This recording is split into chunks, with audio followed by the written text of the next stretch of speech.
Apakah ada selain sholat, selain puasa, selain sedekah? Apakah ada di luar itu maksud saya?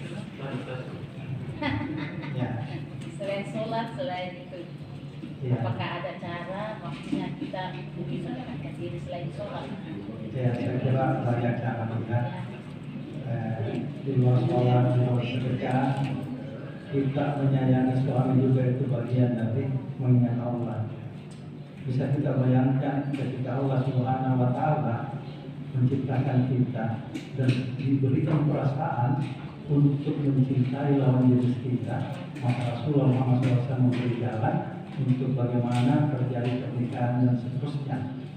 Nah, kita ketika punya suami satu, kita cenderung untuk tidak mau berbagi. Oleh sebab kita poligami, yang mau. Kenapa? Karena asa memiliki kita itu besar. Gitu. Padahal ini kita bersama cinta Allah. Nah, makanya ketika melihat saja suami itu dan ternyata suami saya penyayang, inilah makhluk Allah Subhanahu wa Ta'ala yang Allah Subhanahu wa Ta'ala kirimkan dalam kehidupan saya. Tidak bisa menyenangkan. Ya misalnya itu. Nah, kita misalnya berjalan kemana kita lihat sesama manusia, termasuk di bulan Ramadan ini, di mana kita berlimpah makanan misalnya, tapi ada yang kemudian orang-orang yang tidak berkemampuan. Bahkan Allah Subhanahu wa Ta'ala menegaskan dalam Al-Quran, "Ara'aita allazi yukazzibu bid-din, tahukah kalian orang yang mendustakan agama? Fadzalika allazi yad'u yatim." Mereka orang yang menghabiskan yatim, orang miskin, tidak memberi makan orang miskin. Sementara kita berkelimpahan, ya, begitu. Maka kita bisa mengingat Allah Subhanahu wa Ta'ala supaya apa kita tidak dicap sebagai pendusta agama. Nah, kan seperti itu.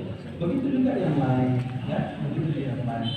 Bayangkan saja, seorang pelajar maaf, di mana ketika dia pulang dan melihat ada anjing yang kehabisan nyaris mati, kemudian ada sumur dengan pantoffelnya, dia mengambil air dari sumur itu dan memberi minum. Nah, Rasulullah SAW mengatakan itu akan masuk surga. Nah, bagaimana dengan ibu yang setiap hari 2 waktu sholat di sini, kan punya kemuliaan hidup, masa tidak di surga?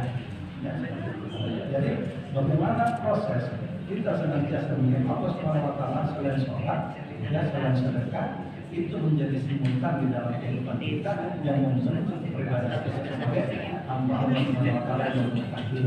Jadi kita menjadi hamba Allah Subhanahu wa Ta'ala dan insan kamil yang senantiasa sempurna di dalam kehidupannya. Untuk apa? Dia sebagai hamba yang kamil senantiasa cenderung untuk berbuat baik. Kenapa? Karena memang diciptakan dari asal yang baik oleh Allah Subhanahu wa Ta'ala.